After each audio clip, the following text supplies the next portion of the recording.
You stood before Velvet, without moving a single muscle, as you tried breathing normally. She was completely sucked up into her work as she compared the threading of 3 separate dresses. Her right eye was twitching violently. She wanted to find an issue. She so rarely got multiple great ones, at least one must suck. Velvet, you croaked quietly. She raised a finger. That was a sign. It meant, the next time I hear you talk, I give your contract to Valentino. That had happened multiple times already. You had seen it. And you would not be the victim of that. You were one of the V's preferred models for non-VIP clothing. This was the nice way of saying you were put in the more affordable attires. The stuff that was publicly available for anyone to buy. While the real top models, they wore the true fashion. As such, you were treated just a tiny bit better than dirt. Though your head was slowly starting to get dizzy. That, however, wasn't because you were drugged. Or the dress was too tight. No, you weren't sick either. It was because of the demon you had become. Of course, your outward appearance was normal, benign even. Sure, you had grey skin with a similar coloration to ash, and your eyes were entirely yellow with only a single red streak going through them, like miscolored cat eyes. You still managed to look borderline human, hence why Velvet wanted you for the job to begin with. Your kind was often annoyingly referred to as reverse fish. You were a smoker demon. Not too rare, but many didn't know of your existence. A subspecies of the asphyxia demons, meaning you had great difficulties breathing oxygen. In your case, breathing unpolluted air. Smoker demons used special inhalators that were filled with burned tobacco ashes and car exhaust, and sometimes even industrial waste. While absolutely cancerous for humans and quite revolting for most demons, you needed that to function normally. Sure, the heavy intoxicated fumes from various expensive perfumes floating around in the studio were helping just a tiny bit, but it wasn't enough. In other words, you were currently approaching unconsciousness caused by suffocation. You just needed a few breaths through your inhalator and you'd be fine. But with Velvet needing you to stand absolutely still, that was out of the question. Ah!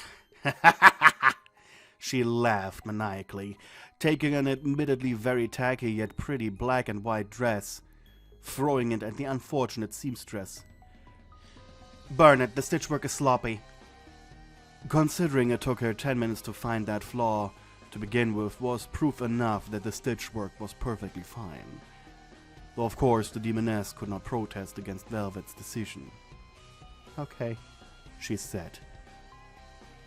Snapping her powers to instantly switch your clothes, she went meh, meh, meh. She paused at the fourth, but not because the dress was good. She just finally noticed something. The sweat building up on your forehead and the dark bluish tint around your lips. Bitch, have you been taking some Valentino's shit?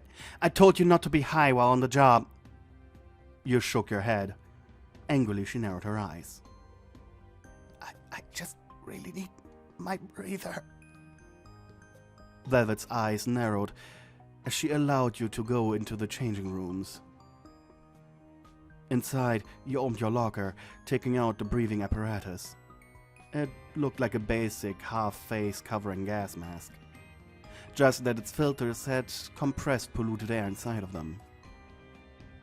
So what's this stuff anyways? That was Velvet. She had snuck up behind you. She pushed past you, ripping the mask off of your face after you only took a few huffs. And just after a quick whiff, That was enough for her to kneel over and croak. Oh, the actual fuck! What's wrong with you? She coughed. This shit smells worse than Valentino's bedroom! Sorry. You picked up the mask, which she had dropped, and shoved it on your face again. To you, it didn't even smell disgusting. As a matter of fact, it just smelled like summer air in the city. So neutral, just a hint of ozone. Crossing her arms, Velvet sat down on a nearby bench. Well, what's the fucking holdup? Tell me what this is about, or you're fired. You panicked. Well, fired was technically better than having your contract be given to the pimp demon. I'm a smoker. We just need this stuff. You cried desperately. Smoker?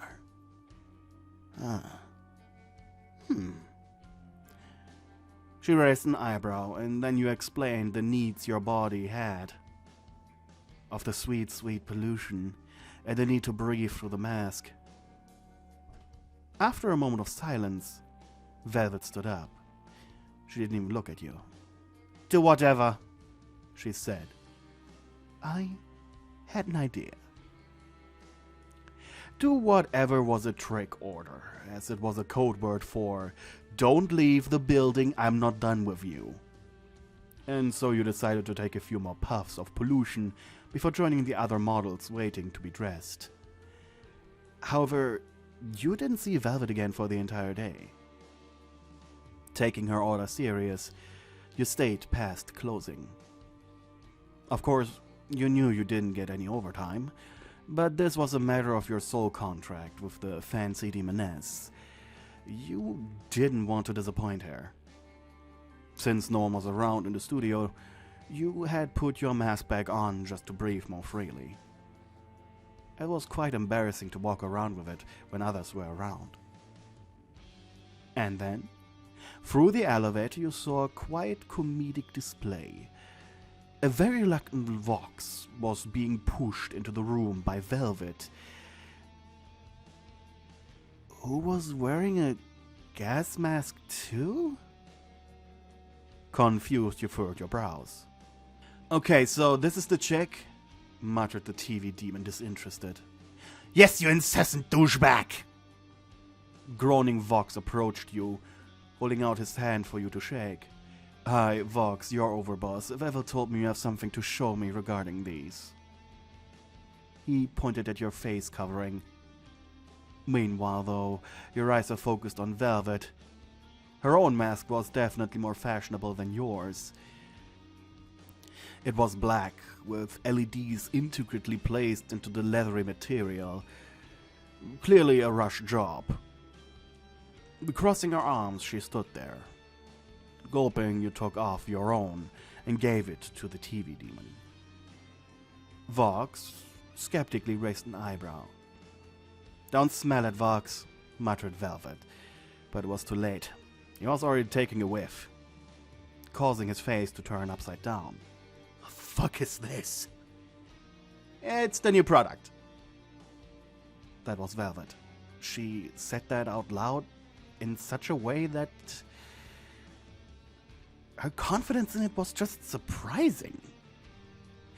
Though I see it, we have an entire market of demons who can't breathe regular air as much as others. If we make a product line selling more fashionable and better masks than this piece of shit, Velvet tapped against your apparatus, we'd be invading a market that has only been tapped by people who need it. Now, we make people want it. Grinning, Velvet looked at you. And this bitch will be the face of it. Curiously, Vox's gaze now shifted from the pink-haired demoness to you. It took the TV man a moment, but then he had a vision. Yes, he could see it in front of his eyes, and casually he asked, steampunk or cyberpunk?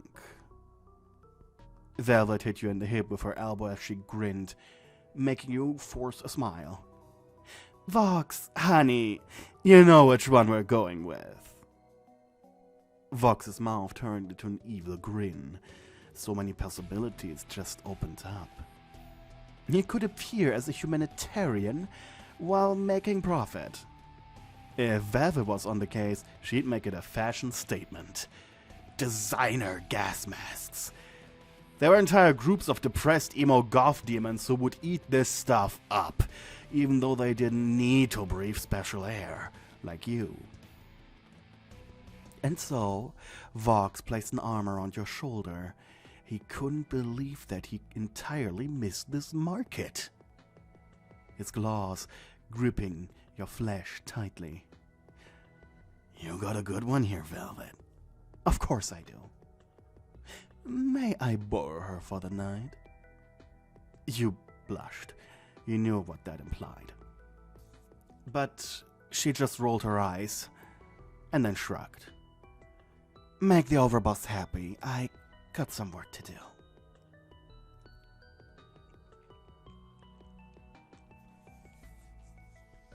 Well, being alone with your overboss in his penthouse did have its perks. Probably. Maybe.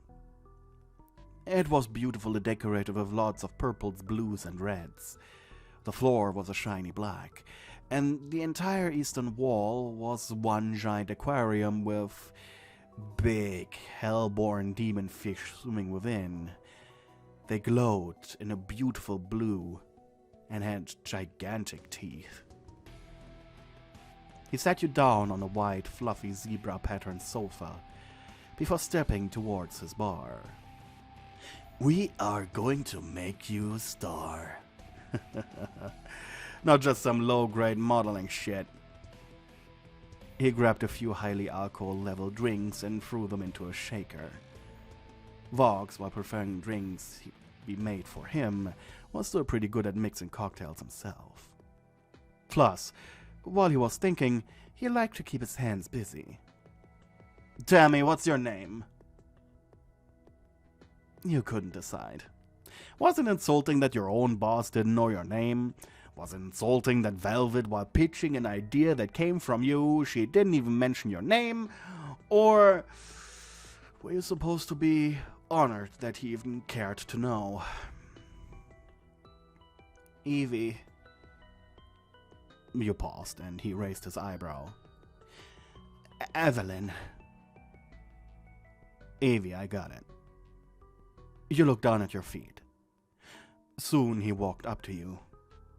Gulping, you unhooked your mask as he handed you a drink. You took the first breath in his room without pollution.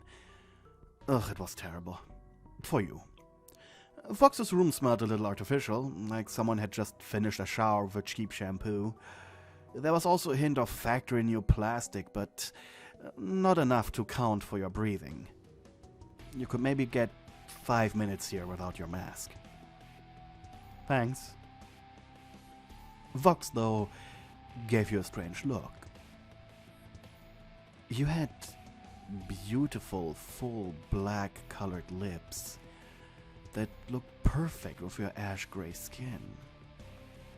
He could certainly see why Velvet wanted you to be a model for her, but Vox also knew your ranking was average at best. Perhaps you just were his type. And because of that, he was a little biased. The TV demon now sat down next to you, digging your glasses together. He was surprisingly casual at it. It was making you nervous, and Vox noticed. He smiled as he watched you drink. The stuff was delicious. You could tell by the smell that it was actually quite a vile concoction, probably with enough alcohol that it felt like an instant kick in the stomach. Though due to your nature as a smoker demon, alcohol tasted like fruity water that you could get tipsy from. After the glass was empty, you grabbed your mask and took a few huffs, before placing it back down. So, Evie, how long has Velvet been hiding you from me? He purred. Of course, Vox barely cared about the souls that were under contract by the other Vs. Some autonomy was required for the V Empire to properly function. 4 years. He raised an eyebrow but didn't say anything. It had been my first year in hell, and the extermination was about to happen. Ah. She was window shopping. Yeah, she does that all the time. Huh? Snickering, Vox explained. David looks for demons to contract with, usually around the time exterminations are just mere hours away. Desperation often leads to the signing of very favorable contracts. For us. And truth be told, the V-Tower is an impenetrable fortress, so it's quite easy to sign. Now that was evil. But then again, you didn't become the #1 entertainment brand of the entire circle, and probably a few circles below, by being ethical. This was hell after all. So, Evie, were you desperate? He asked that with such a disgusting undertone. I was. I was still figuring out stuff. My limits, my powers, and getting used to it. Being this now, and yeah. Desperation. Pure desperation. You mentioned powers. Do you have any interesting ones? You blushed. Come on. I'm curious. I've never seen a smoker demon before. At least, I don't think so. Considering the fact that you and other smokers looked quite unassuming, despite your own attractiveness, that may be the reason as to why. You looked at a small open box of cigars on his desk. I can demonstrate, may I? You pointed at the box, and he narrowed his eyes. He didn't protest, wordlessly allowing you to take one. You nipped off the tip, and Vox gave you a lighter. Are you absolutely sure, boss? He sighed. Do whatever you want. Whatever happens next, I won't punish you.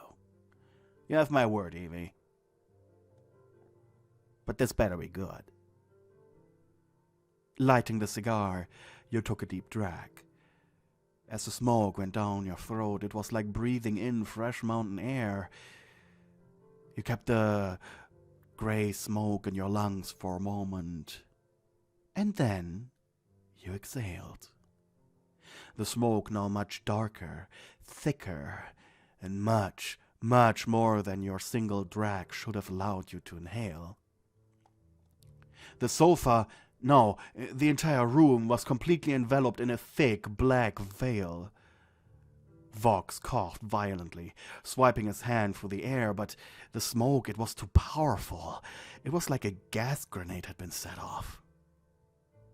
Long black tendrils of the fog were tugging at his body, as if the entire thing was alive, trying to undress him. He stood up, coughing harder, leaning against a pillar to breathe. Wow! Red liquid came out of his eyes and mouth as he tried to slow his heart rate. That is so strong! He opened the glass door that led to a balcony with a pool to let the black air out. He watched it quickly be sucked out, moving almost like an animal. Vox looked after the cloud, watching as it slowly faded into nothingness. Well, that certainly was interesting. His gaze returned to you. Basically, I can control smoke, as long as it's properly cancerous. Cigars and cigarette smoke are the easiest to control, and the easiest available. Car exhaust works as well too, I guess. You then forced a smile as he sat back down with a grin, placing a hand on your shoulder. Evie, I like you. You're my kind of girl. Seems like you were doing your job right. His screen face flickered for a moment as jazz music suddenly started playing from somewhere. An almost lazy piano tune. Your eyes widened. It had been a while since he invited a girl into his penthouse. Except for Velvet, of course. Last time was before Alistair ruined his perfect image with that stupid song at the electric outage. Realizing this, he became a little oversexed. He came closer, wrapping an arm around you, his fingers casually brushing over your chest in a way that it could be dismissed as an accidental touch. Meanwhile, he gently placed his other hand on your chin, licking his lips. Tell me, Evie, how do you like your men? You didn't respond, just looked down. I died a virgin. Surprised, he blinked. You said that so quietly he almost didn't hear it. And since I did my best for Velvet, to not give my contract to Valentino, You shrieked. The glasses on the table suddenly exploded, scaring you. But he didn't let go of your chin, not allowing you to look at the mess. Well then, he purred disgustingly into your ear. Looks like I'll have to be gentle then. His teeth scraped against your neck. If you were lying to him, he'd punish you. If you told the truth, not only would he be your first, but he'd also treasure the memory. Vox pushed you down into the sofa, his lips brushing over yours, producing little static crackles as he did. His screen's saturation increased, probably his way of mildly blushing. Your lips were soft and tasted like the booze and cigarettes. It would be inexcusably disgusting if it wasn't for your special circumstances. As such, he ignored it.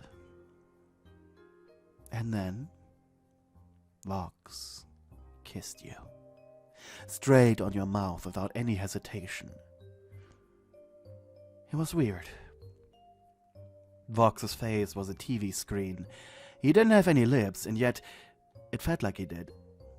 Probably an illusion produced by his hypnotic abilities. Either way, it felt great. Softly he nibbled at your lower lip with his sharp teeth before sliding his tongue into your mouth. He didn't move a lot, rather allowing you to explore these never felt before feelings and sensations yourself. It was wonderful. His tongue tasted delicious, albeit a little artificial. It was also quite sleek. A little like those jelly eyes that were sold on Halloween.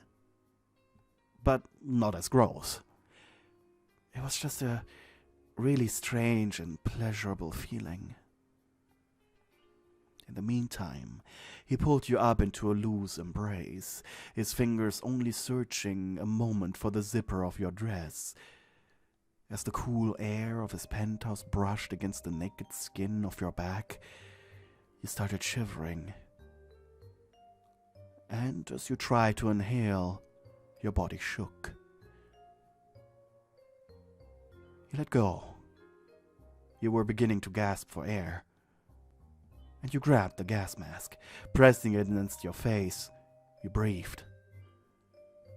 Vox chuckled, playing with the settings on his TV screen. Well, looks like I'm quite literally taking your breath away. You almost rolled your eyes at the corny joke. His fingers took hold of your shoulders again. And slowly, he began unwrapping you like a present. Ooh, can't believe you were hiding that from me, Evie.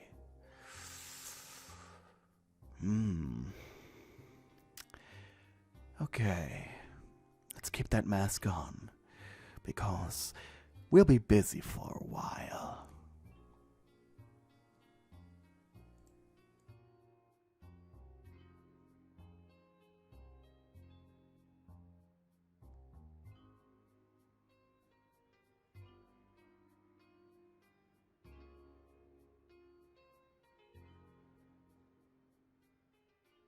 Hey, thank you for watching my video until the very end. But before I say goodbye, I would like to shout out all of my lovely channel members. Hella, BitBit, Melofia, Anonymous Weep, Sleepy Town, Angel, Zachary, Nicodemus D, Ash Wisdom, Ikea, The Tribute, and AJ Anime Girl for being wonderful Tier 2 and Tier 3 channel members. And of course, a big thank you goes out to my Tier 1 channel members. You're wonderful, wonderful little mates.